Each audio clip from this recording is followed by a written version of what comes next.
जिसका नाम एंजल चकमा था। बड़े बड़े विकसित देश ऐसी मानसिकता छोड़ के आगे बढ़ रहे हैं। 2026 शुरू हो चुका है और मैं इस वर्ष ये प्रार्थना करूंगा कि सभी देशवासी सुरक्षित रहें और स्वस्थ रहें। और बीते हुए दिनों में एक ऐसी घटना हुई है जिसने पूरे समाज को झकझोर के रख दिया है। हमारे देश की मानसिकता इतनी घटिया हो चुकी है कि अगर आप कहीं घूमने जाओगे, अगर आप महाराष्ट्र जा रहे हो, आपको मराठी नहीं आती तो मार खाओगे। अगर आप तमिल जा रहे हो, आपको तेलुगु नहीं आती तो मार खाओगे। अभी हाल में हमारे देश में ऐसी 2 घटनाएं घटी हैं।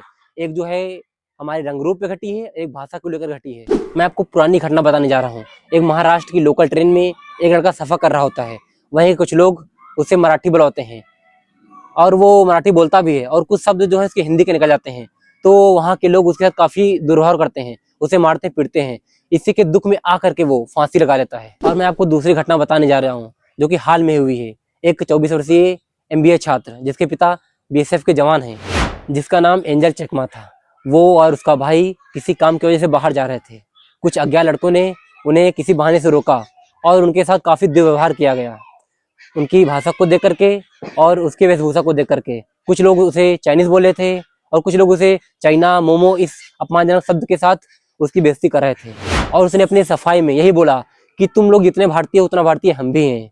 बस यही सुनकर उन अज्ञात लोगों ने उस पर चाकू जैसे धारदार हथियार से काफी वार कर दिए। कुछ गंभीर चोट लगने के बाद उसे निकट के अस्पताल में भर्ती करवाया गया और उसका 17 दिन इलाज चला। और 17 दिन इलाज के बाद उसने 25 दिसंबर को अपना दम तोड़ दिया। वो हार गया, अपने लोगों से हार गया, अपने देश से हार गया और अपनी वेशभाषा से हार गया। हमारे देश में हर एक व्यक्ति के साथ धर्म, जाति, वेशभाषा और उसकी भाषा को लेकर के दुर्व्यवहार होता रहेगा। बड़े बड़े विकसित देश ऐसी मानसिकता छोड़ के आगे बढ़ रहे हैं। वही हमारा भारत देश ऐसी मानसिकता के पीछे पड़ा है और हमेशा ऐसे पीछे रहेगा। जब तक यहाँ पे राजनीति रहेगी, धर्म जाति नाम पे लोगों को लूटा जाएगा, यहाँ पे हमेशा ऐसा होता रहेगा। यहाँ पे ये सोचने के लिए हमेशा हमारी यूथ को, हमारी भारत के नागरिकों को जागरूक होना। आइए हम भारत की युवा से पूछते हैं, अभी जो एंजल चकमा के साथ हुआ है तो उसके विषय पे आप क्या बोलना चाहते हैं? ये बहुत ही ज्यादा गलत हुआ है। किसी को आप मतलब उसके रूप के हिसाब से आप उससे मजाक कर रहे हैं, उसको मार रहे हैं, बहुत ही गलत है ये बात। आप खुद ही समझिए कि जो 7 सिस्टर्स हमारी हैं, जिसको सब लोग 7 सिस्टर्स कहते हैं, वो क्या फील कर रहे होंगे इस टाइम उनके वहां पे क्या चल रहा होगा। बहुत ही गलत यहाँ का मैसेज गया होगा कि बताइए अपने ही भाई को ऐसा हो रहा है, फिर हम लोग दूसरे देश से क्या लड़ेंगे? पाकिस्तान, चाइना की बकबक करते हैं, अपने देश के लोग सुरक्षित नहीं है तो दूसरे देश के हम लोग क्या बात करेंगे?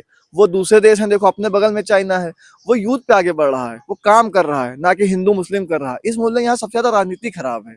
जब तक राजनीति यहाँ की सही नहीं होगी, जब तक यूथ अपना नहीं समझेगा, क्योंकि 2026 आ चुका है, ये यूथ का टाइम है। यूथ को समझना चाहिए कि क्या हो रहा है, उनके साथ क्या किया जा रहा है। हिंदू मुस्लिम करके सिर्फ वोट मिलते हैं, विकास नहीं होता है। बेरोजगारी दर आप खुद देख रहे हैं कितनी बढ़ चुकी है।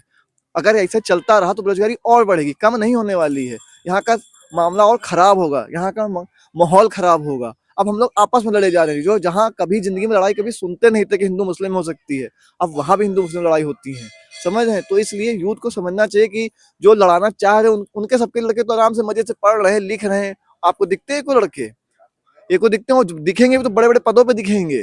वो नहीं आप अपने लड़कों को भेजते हैं कि जाओ बेटा जो करो जाके। वो सब अपने सब लंदन घूम भी मजे से रहे हैं। हम लोग यहाँ लड़ रहे हैं हिंदू मुस्लिम ये वो, इससे कोई फायदा नहीं है।